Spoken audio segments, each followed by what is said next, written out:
So last month I laid out a bunch of things that I wanted to focus on in my Thai learning journey. Let's talk about what actually happened.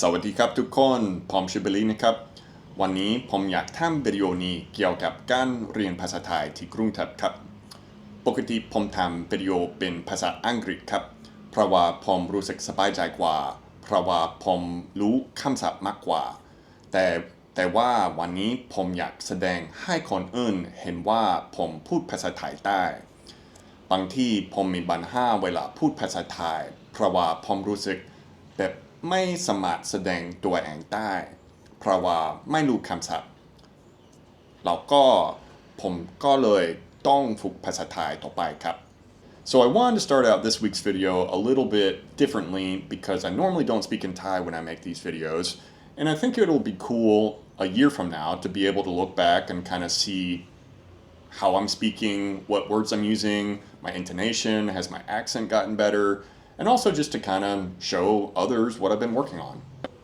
So prior to signing up for the reading and writing class at AAA Language School, I had already taken a reading and writing course at Duke Language School maybe about 2 years ago. However, at that point in time in my learning journey, it was so much, so fast, and full on. I feel like I didn't properly have the chance to absorb all the information that was being tossed my way. And so for me, being able to attend another structured class and really kind of fill in the blanks or knowledge gaps that I have that I haven't really been ignoring, but I have not been giving the proper attention to was very valuable for kind of where I'm at with my reading and writing. When I originally went to AAA, I took a placement test, and honestly, I was a little bit bummed to have been placed in the beginner, or they call it the intermediate one, but it's the beginner reading and writing class. But in hindsight, it was 100% exactly what I needed, and I really enjoyed the class. So the issues that I had been having pretty consistently were not being able to identify all of the consonants, especially the lesser known consonants. Additionally, not being able to properly identify what tone should be produced when looking at the tone marks for different character class combinations. And I really didn't have a good sense of internalizing the sound system, and that's something I'm still working on. But now I am able to produce all of the consonants from memory. I can tell you what class of consonants they are. I'm able to properly identify the tone that should be produced based on the tone mark and consonant class. And I feel like I have a better grasp of the Thai sound system. And being in a classroom environment with a native speaker 3 hours a day, that helped my listening too. So if you are considering taking a reading and writing course, it's easy to recommend AAA. I'm not sponsored at all, just my independent opinion. Duke Language School is a great choice as well. I don't think you can make a wrong choice here. Just for me, in my journey, it felt so good to go back and kind of build the foundation of my reading and writing a little bit better. So with listening this past month, I'm pretty proud of myself with the progress that I've made. Again, there's always going to be a long way to go. However, I was able to stay fairly consistent with a daily practice. And I think finding that daily practice rhythm, whatever it is you're trying to work on, that's so critical. I think just showing up every day is better than trying to do one monster study session once a week. But I found that with my listening, I tried to do it on the train when I was going to class. For me, passive listening for comprehensible input doesn't work as well as when I really sit down and focus on it, which can be frustrating at times. I'm hopeful in the next 6 months, if I continue with daily practice, I will be able to get to a point where I'm able to do more passive activities, do activities maybe like walking on the treadmill or walking at the park while I'm listening and being able to practice that way. My listening still isn't at the point where I want it to be. It's more of just, I think of just daily life interactions here in Bangkok. there's a lot to be desired. Listening practice is this very intangible thing. It kind of feels like lifting weights in the dark. You feel like you're loading the bar up with more weight, and it definitely feels heavy, but you can't really see the weights and you don't know if you're making progress.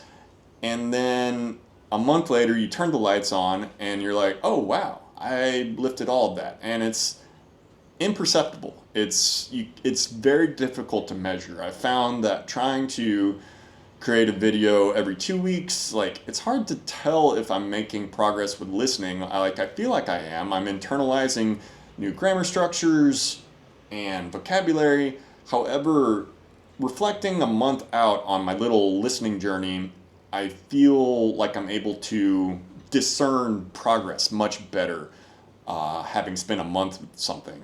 Currently, I would say I'm listening 30 minutes to an hour a day. I would love to improve that to maybe 2 hours and really kind of make my minutes, make my hours with listening practice.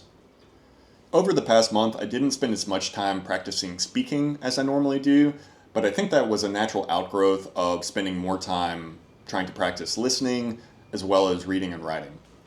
However, with that said, I did shadow a few YouTube channels as well as Instagram channels that I follow. No shortage of internal monologue while walking around Bangkok, and then some sporadic hello talk conversations, which can be hit or miss from time to time. I didn't do any italki classes, but I hope to continue shadowing and working on speaking this upcoming month. On the topic of reading and writing, so there are additional layers here that I didn't think about when I started out, or started trying to learn to read and write Thai. But one of the things that I really feel like has held me up in wanting to spend more time writing in Thai is my inability to type in Thai.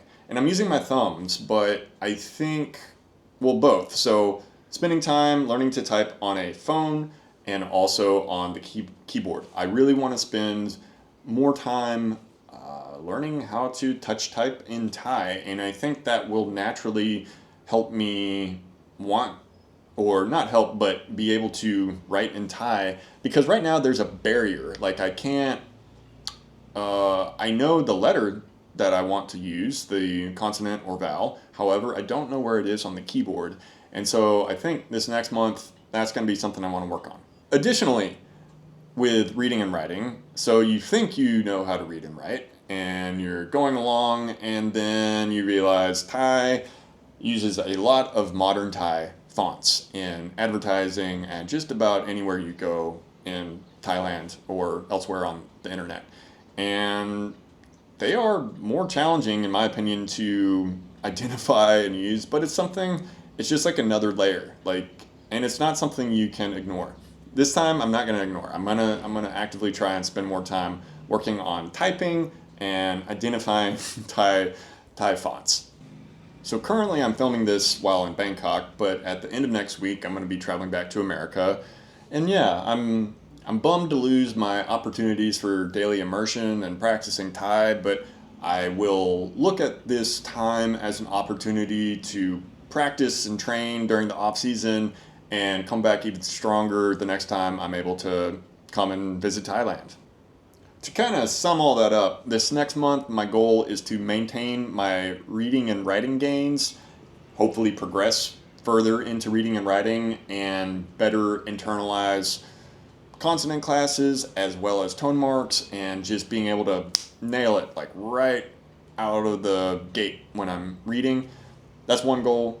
I want to get touch typing on my radar. I think if I start now, I can make a lot of progress in 30 days. There's a website called Thai Notes that I saw. I'll link to that in the description. I'm going to work on that. I want to work on some of my backlog courses. I know I didn't really touch them at all, but the one I have from Banana Thai for reading and writing, that's just good for a variety of reasons. It has a lot of vocab that I don't use in my day-to-day, and it just kind of helps me round out being able to speak better. Again, it's all four are connected: reading, writing, speaking, listening. And yeah, so be sure to smash the like button, or no, chop chong like. I don't know how to say it exactly in Thai. Maybe you can leave a comment down below and let me know how to say like and subscribe to this channel. Thank you for joining me on this journey, and I will talk to you all soon.